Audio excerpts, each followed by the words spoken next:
welcome home. Dan saya juga menyapa setiap saudara yang datang maupun yang menyaksikan secara online. Tuhan memberkati, saudara bisa duduk kembali. Haleluya. Saya bangga karena kita diberi Tuhan Alkitab. Dan Alkitab itu adalah firman Tuhan yang diilhamkan kepada para penulis Alkitab. Dan saudara sekalian, Alkitab adalah kitab yang paling jujur dan telanjang. Kenapa? Karena Alkitab tidak hanya mengisahkan kebaikan-kebaikan daripada tokoh-tokoh Alkitab, tapi juga menceritakan, menuliskan tentang kekurangan maupun kelemahan. Bukan untuk dipermalukan, tetapi untuk kita belajar bersama-sama. Nah, kita masih banyak belajar tentang intimacy atau keintiman bulan ini. Dan minggu lalu kita sudah belajar tentang keintiman keluarga, intimacy in family. Nah, kita belajar minggu lalu dari kesalahan Raja Daud yang hidup intim dengan Tuhan, tetapi ia kurang intim dengan keluarganya. Dan akibatnya anaknya Absalom mengkudeta ayahnya Raja Daud, dan akhirnya Absalom mati di tangan Panglima Yoab dan juga anak buahnya. Nah, hari ini saudara sekalian kita akan melanjutkan kembali belajar dari keluarga Daud. Sekarang kita akan melihat bahwa saudaraku, kehidupan Absalom adalah orang yang sungguh-sungguh kita akan pelajari. Kenapa? Karena Absalom walaupun dia tinggal dalam keluarga yang tidak harmonis, tetapi itu tidak boleh menjadi alasan untuk dia hidup dalam kehancuran. Dengar baik-baik, ada banyak orang bermental korban. Dia berkata, well karena saya dari keluarga broken home, karena keluarga saya, masa lalu saya buruk, maka hidup saya juga buruk, itu wajar. Tidak, dalam nama Yesus, saudara dan saya bukan korban keadaan. Tetapi bersama Tuhan, kita adalah pengubah sejarah. Dan kita bersama Tuhan bisa melihat dari yang buruk, muncul yang baik. Kita beri tepuk tangan yang meriah bagi Tuhan Yesus. Nah, kita belajar bahwa Absalom itu buat kesalahan-kesalahan dan kita tidak boleh mengulangi kesalahan yang sama. Lihat 2 Samuel 18 ayat 33 dalam terjemahan bahasa sehari-hari. Mendengar itu raja amat sedih. Raja Daud waktu mendengar kabar kematian Absalom, dia sangat sedih lalu naik ke ruangan di atas pintu gerbang sambil menangis meratap. Oh anakku, anakku Absalom, Absalom anakku, lebih baik aku saja yang mati menggantikan engkau, anakku, Absalom anakku. Tangisan ratapan Raja Daud atas kematian Absalom itu adalah akibat kesalahan Raja Daud yang kurang intim dengan keluarganya. Tetapi saudara sekalian, kita tidak bisa hanya menyalahkan Raja Daud. Kenapa? Karena keputusan yang harus diambil oleh setiap kita adalah keputusan yang harus kita tentukan sendiri. Nah, Absalom sayangnya dia memutuskan keputusan yang salah. Absalom terlahir dari keluarga Raja Daud yang kurang intim. Sayangnya Absalom tidak berusaha membangun keintiman keluarganya, tetapi Absalom justru merusak keintiman tersebut. Nah, itu sebabnya hari ini kita akan belajar sebuah judul khotbah, The Destroyer of Intimacy atau perusak keintiman. Absalom ini dia merusak keintiman dan akibatnya sangat merugikan. Tahukah Anda bahwa Raja Daud paling tidak memberi nama kepada Absalom itu dengan sebuah harapan yang baik. Apa arti nama Absalom? Lihat, Absalom. Ab itu dari artinya bapak, Salom artinya adalah shalom atau damai. Jadi Absalom artinya bapak pembawa damai. Arti nama Absalom baik sekali. Tapi sayangnya Absalom bukan menjadi pembawa damai, tetapi justru ia merusak damai dalam keluarga dan sampai merusak damai pada bangsanya. Sayangnya Absalom tidak hidup dalam destiny rencana Tuhan untuk menjadi pembawa damai, menjadi bapak pembawa damai. Tetapi justru dia menghancurkan keintiman dan kesatuan yang ada dalam keluarga dan juga dalam bangsanya. Tahukah Anda semua kita yang percaya Yesus, kita dipanggil Tuhan sebagai peacemaker, pembawa damai. Siapa yang mau menjadi pembawa damai? Angkat tangan saudara, kita beri tepuk tangan yang meriah bagi Tuhan Yesus. Kata bersama saya pembawa damai. 2, 3. Nah, saudara sekalian, mari kita belajar dari kesalahan Absalom supaya kita tidak ulangi kembali. Nah, mari kita belajar syarat memelihara keintiman supaya kita tidak menjadi perusak keintiman. Itu bagaimana? Yang pertama adalah buanglah kebencianmu. Cast away your hatred. Buanglah kebencianmu. Absalom ini jadi perusak keintiman. Baik dalam keluarganya maupun dalam komunitasnya. Karena Absalom hidup dalam kebencian. Mana buktinya? 2 Samuel 13 ayat 22. Dan Absalom tidak berkata-kata dengan Amnon, kakak tirinya, anak pertama Daud, saudaraku, baik tentang yang jahat ataupun tentang yang baik. Jadi tidak ngomong, tidak saling menyapa, sudah musuhan. Tetapi Absalom membenci Amnon. Dalam NLT version dikatakan, he hate Amnon deeply. Dia membenci Amnon sangat dalam sekali. Sebab Amnon kakak tirinya telah memperkosa Tamar adiknya. Saudara sekalian, Alkitab berkata Absalom orang yang punya kebencian yang dalam.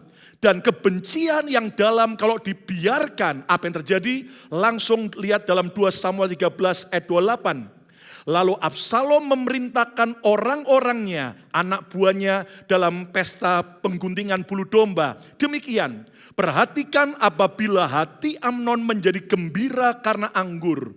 Dan aku Absalom berkata kepadamu, paranglah Amnon, maka haruslah kamu membunuh dia.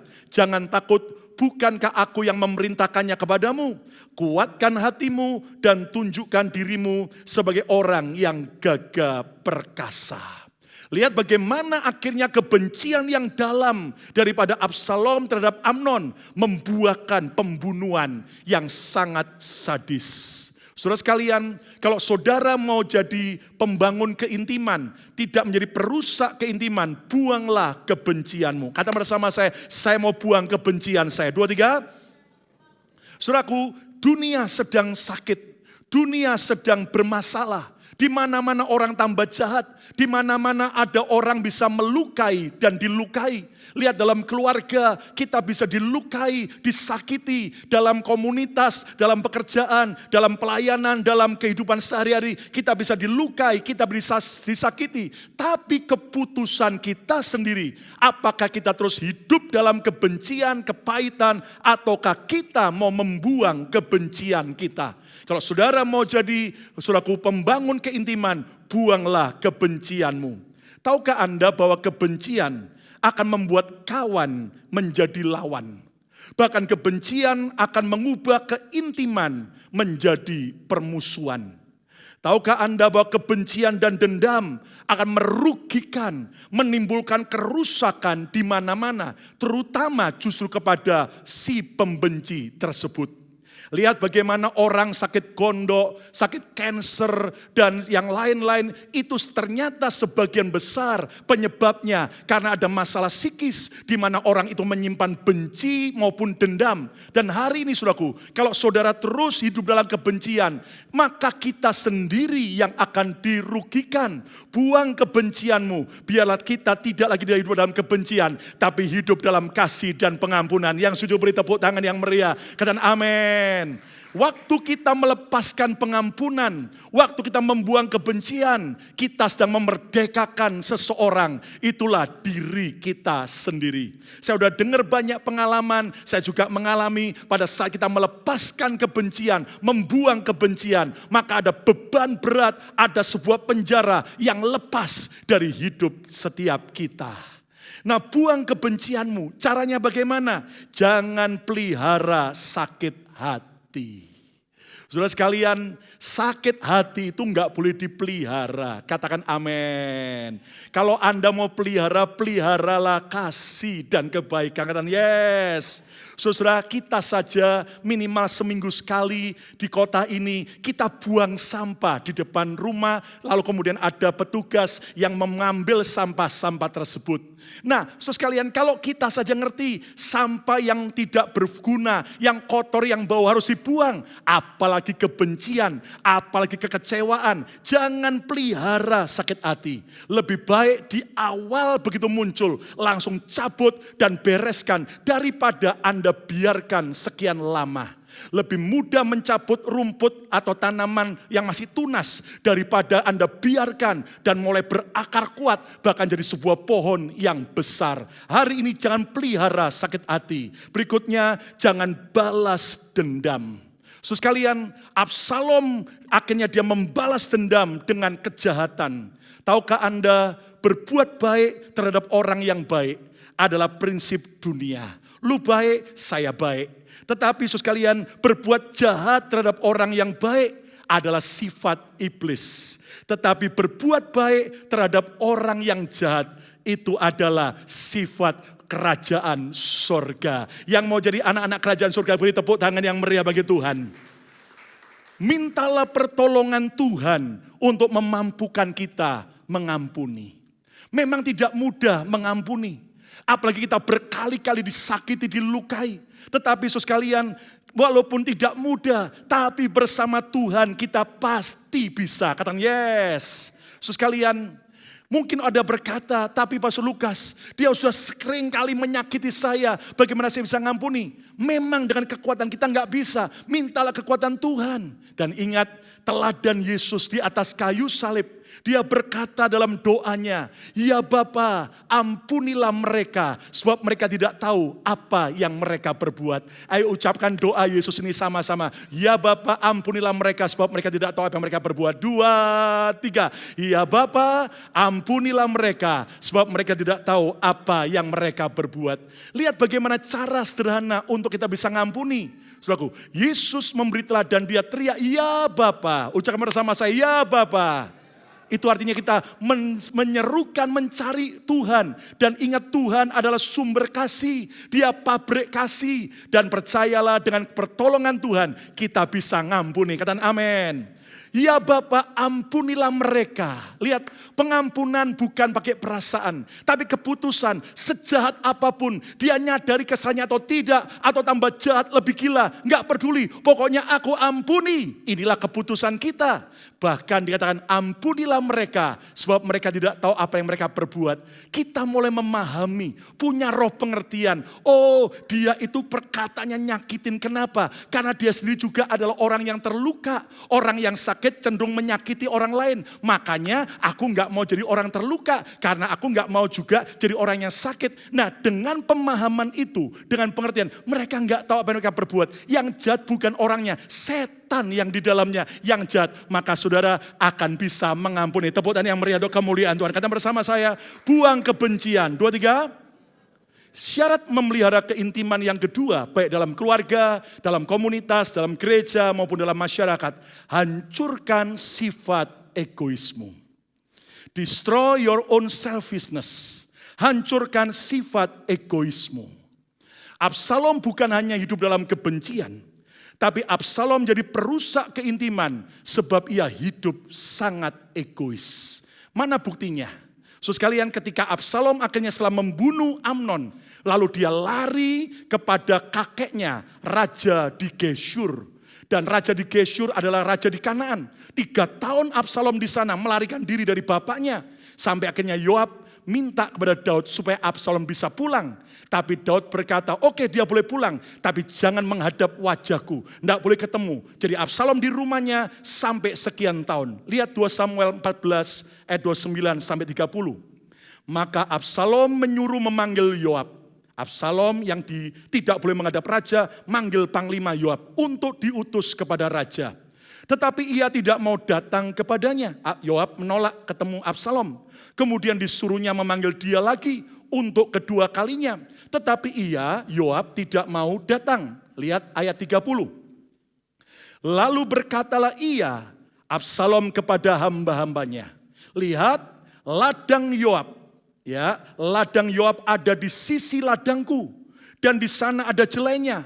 Pergilah bakarlah itu, bakar ladang milik Yoab. Maka hamba-hamba Absalom membakar ladang itu. Lihat bagaimana Absalom tidak hanya hidup dalam kebencian, tapi dia egoisnya bukan main. Apapun kemauannya kalau enggak diturutin, hajar. Istilah saya, Absalom ini pakai ilmu preman. Yoab dipanggil 2 kali enggak mau datang, oke. Anak buahnya diberitahu, ladang Yoab di dekat ladangku bakar habis. Dan Anda tahu akhirnya Yoab pun datang. Nah, dengar baik-baik, orang yang egois adalah orang yang akan menghalalkan segala macam cara. Yang penting kemauanku harus dituruti. Dan tahukah Anda bahwa sifat egois menimbulkan perpecahan, menimbulkan kerusakan. Karena Alkitab berkata di mana ada kepentingan diri sendiri, maka di situ akan ada kekacauan. Kenapa ada rumah tangga kacau, pekerjaan kacau, kenapa ada gereja kacau? Karena di situ ada sifat egois. Hancurkan sifat egois. Dan saudaraku, hancurkan sikap egoismu atau justru Anda sendiri yang akan dihancurkan. Kalau saudara membiarkan sifat egois itu ada dalam diri kita, satu kali sifat egois itu akan menghancurkan diri kita.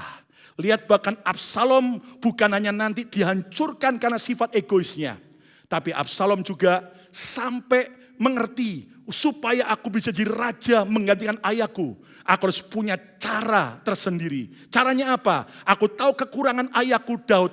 Aku tahu kelemahan Raja Daud. Aku akan membuat rakyat bersimpati kepadaku. Apa yang dilakukan oleh Absalom? Saudara, Absalom akhirnya selalu tiap pagi berdiri di depan pintu gerbang istana. Siapapun yang mau menghadap ayahnya Daud, maka dia menyapa dengan baik, dia berbuat baik pada orang-orang itu. Untuk apa? Untuk mencari simpati daripada rakyat. Lihat 2 Samuel 15 ayat 5 sampai 6.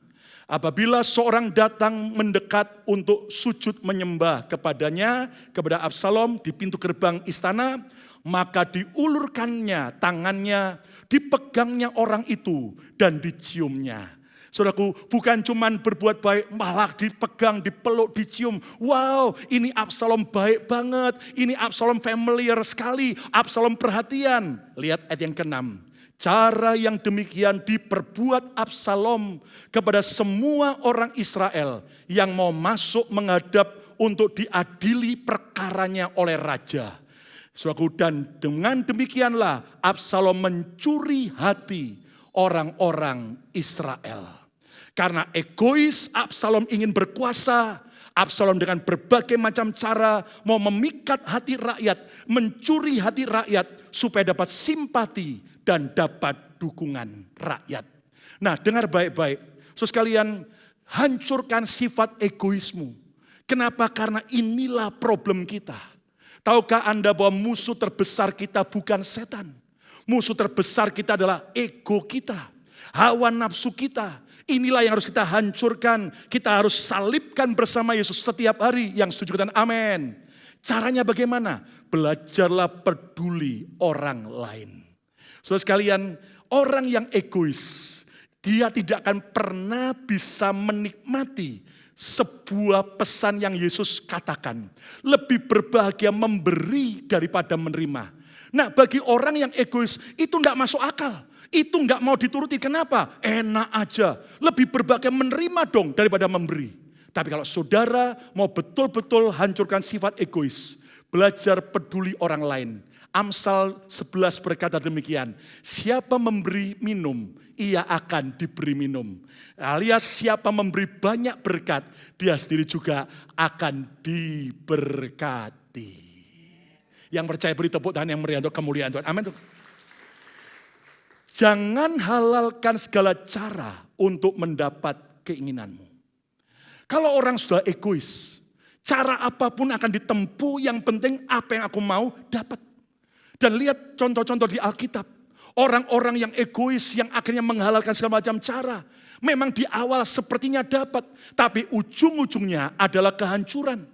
Lihat bagaimana Absalom ini saudaraku. Akhirnya melakukan segala macam cara. Ingin berkuasa. Dan berikutnya untuk menghancurkan sifat egois kita, tolonglah orang lain dengan tulus hati. Absalom bagus, dia menyapa rakyat, dia coba cari solusi bagi orang yang berkesusahan. Tapi sayangnya motivasinya tidak tulus. Dia hanya mau mencuri hati rakyat. Dia hanya mau supaya dia dianggap lebih hebat, lebih baik daripada ayahnya Raja Daud. Nah, saudara sekalian, hari ini mari kita lakukan apapun dengan tulus. Karena yang Tuhan lihat bukan hanya perbuatan kita, tapi motivasi hati kita. Tepuk tangan yang meriah atau kemuliaan nama Tuhan. Katakan amin, saudaraku. Melayani yang tulus. Berkorban yang tulus. Kita menolong yang tulus. Dan percayalah Alkitab janji terhadap orang yang bersih hatinya, terhadap orang yang tulus hatinya, Tuhan akan menyatakan kebaikan demi kebaikan. Tepuk tangan yang meriah, haleluya. Hancurkan sifat egoismu. Yang ketiga, syarat memelihara keintiman adalah hentikan pemberontakanmu. Stop your rebellion. Hentikan pemberontakanmu.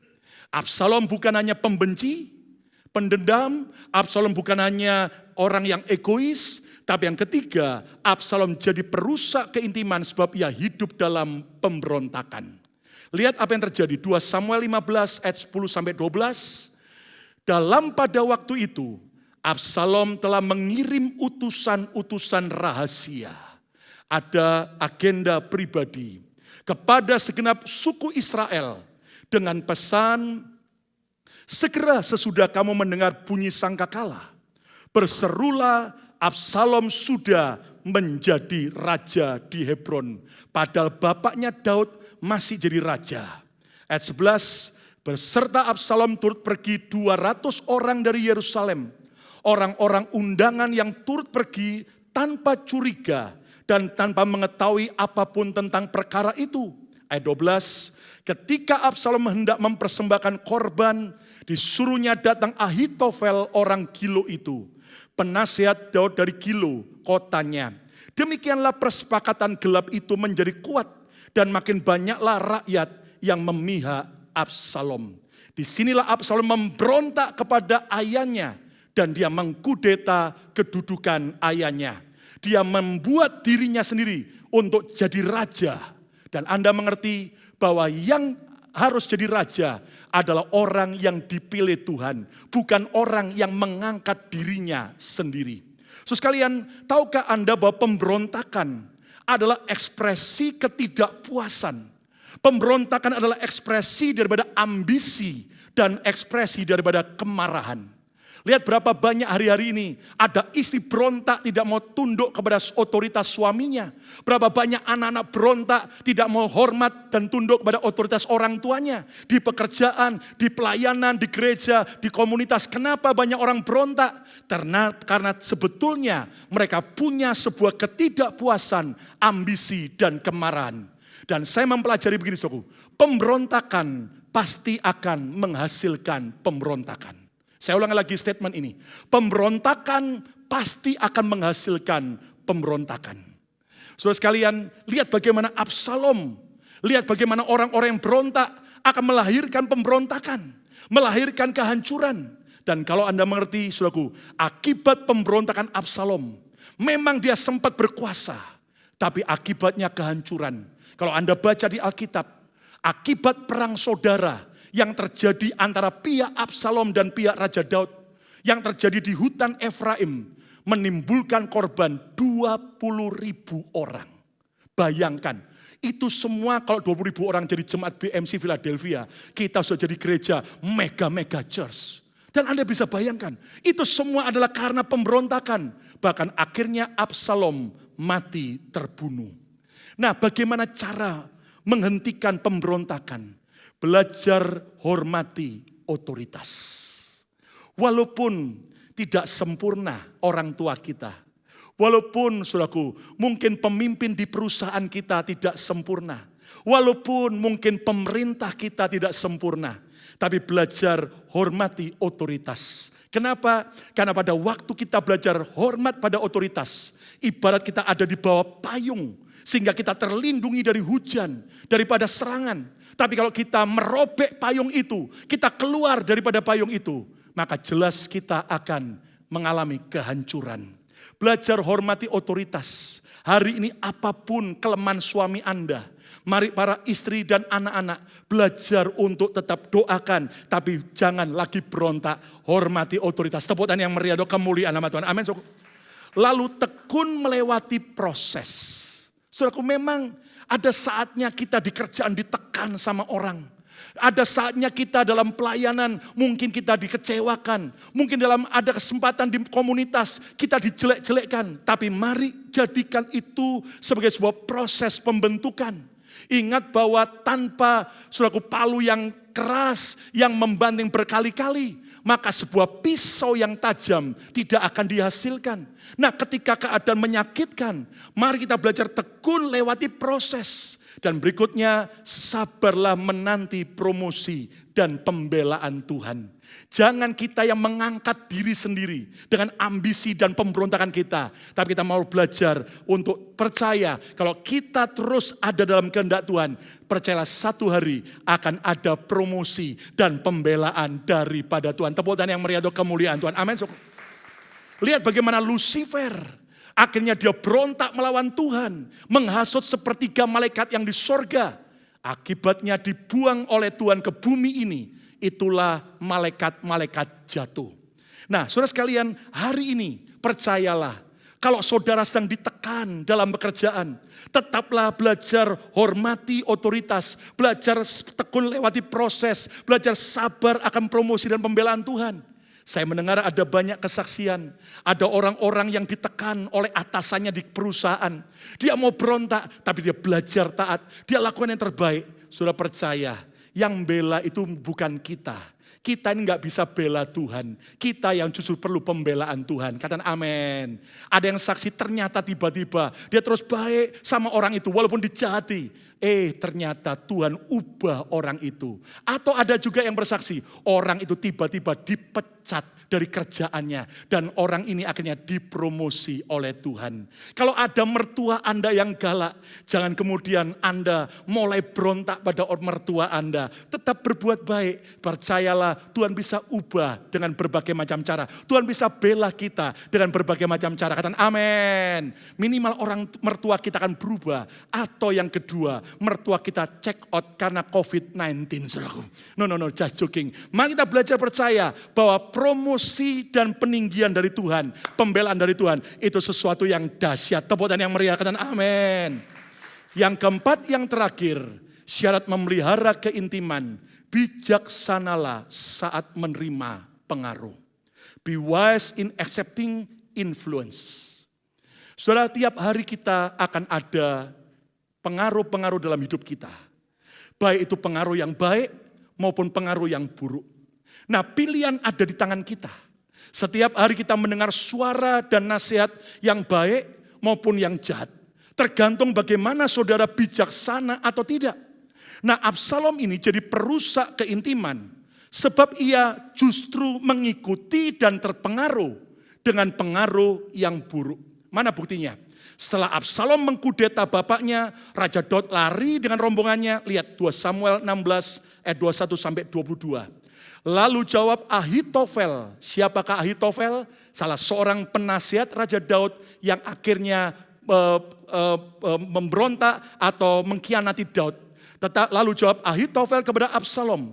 Hampirilah gundik-gundik ayammu yang ditinggalkannya untuk menunggui istana. Apabila seluruh Israel mendengar bahwa engkau telah membuat dirimu dibenci oleh ayahmu, maka segala orang yang menyertai engkau akan dikuatkan hatinya. Ada sebuah nasihat gila daripada Ahitofel. Tiduri gundik-gundik ayahmu yang ditinggal di istana. Supaya ayahmu tambah benci sama kamu. Balas dia, sakiti ayahmu. Nanti orang-orang tambah mendukung kamu. Lihat ayat 22. Maka dibentangkanlah kemah bagi Absalom di atas soto, di atas istana Raja Daud. Dan ini dipercaya adalah soto istana yang sama, tempat Daud berzina dengan Batsheba. Lalu Absalom menghampiri gundik-gundik ayahnya di depan mata seluruh Israel. Absalom tambah gila Setelah dia menuruti nasihat Ahitofel yang memberi nasihat yang menghancurkan. Dan Anda mengerti bahwa Ahitofel memberi pengaruh buruk kepada Absalom untuk membuat dia lebih dibenci oleh ayahnya. Dan Anda tahu siapakah Ahitofel? Kalau Anda baca teliti di Alkitab, Ahitofel adalah paman daripada Betsheba. Dan Anda mengerti bahwa Ahitofel paman Betsheba sakit hati sama Daud.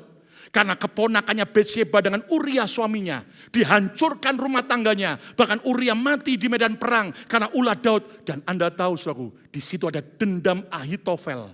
Dan satu saat ketika anak Daud Absalom mengkudeta, Ahitofel langsung saudaraku berkhianat dari Daud dan mendukung Absalom. Dan Anda tahu dia beri nasihat yang lebih gila, tiduri gundik-gundik ayammu. Di tempat yang sama ketika ponaanku Betsheba ditiduri oleh ayahmu Daud. Dan Anda mengerti saudaraku, tanpa Anda dan saya sadar, seringkali ada banyak orang-orang di sekitar kita yang akhirnya mau menjadikan kita boneka, yang mau memperalat kita. Seperti Ahitofel, memberi pengaruh-pengaruh buruk, nasihat-nasihat buruk. Supaya apa? Akhirnya kita dipakai sebagai alat untuk juga ikut nggak nyukai orang lain, ikut menghancurkan orang lain, ikut membenci orang lain. Come on church, kita harus sadar, jangan sampai kita menjadi alat permainan iblis. Tapi kita baru harus mau jadi alatnya Tuhan. Tepuk tangan yang meriah untuk kemuliaan Tuhan. Katakan amin. Dan Anda tahu Absalom ini hidup dalam kebencian. Yang kumpul sama dia adalah Ahitofel yang juga penuh kebencian. Magnet yang sejenis akan daya tarik. Orang kepahitan kumpulnya sama orang kepahitan. Tapi saya percaya hari ini orang-orang baik adalah orang-orang yang kumpulnya dengan orang-orang yang baik. Kita beri tepuk tangan yang berkata amin saudaraku. Masa depan kita ditentukan oleh siapa yang kita izinkan mempengaruhi hidup kita. Saudara sekalian, mari kita belajar hati-hati. Masa depan kita itu tergantung dengan pengaruh apa yang kau izinkan mempengaruhi hidupmu. Bijaksanalah saat menerima pengaruh. Caranya bagaimana? Saringlah setiap pengaruh dengan standar firman Tuhan. Enggak peduli dia pendeta, orang-orang yang Anda anggap hebat, orang-orang yang Anda kagumi. Tapi lihat, jangan sampai semua Anda terima mentah-mentah pengaruh maupun nasihatnya. Anda harus coba cek and recheck. Apakah itu sesuai firman Tuhan atau enggak? Sekalian, kalau sampai ada orang yang Anda kagumi berkata, sudahlah, kalau kamu sudah kayak begini terus, sudah enggak bisa ada pemulihan dalam rumah tangga, cerai saja, cari yang baru. Dengar baik-baik, itu bukan pengaruh yang baik. Jelas tidak sesuai Alkitab. Sudahlah, kalau kamu jujur terus kerja kayak gini, dapatnya apa? Lebih baik kamu korupsi aja. Jelas itu bukan pengaruh yang baik.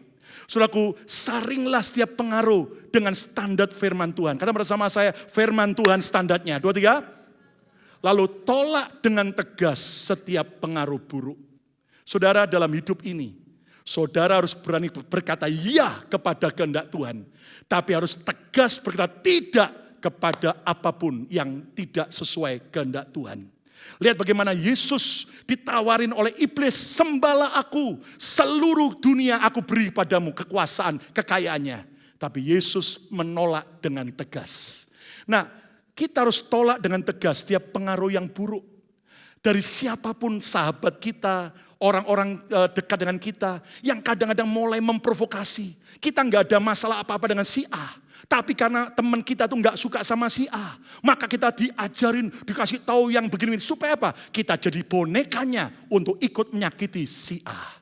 Hari ini jadilah bijaksana yang setuju. Katakan amin.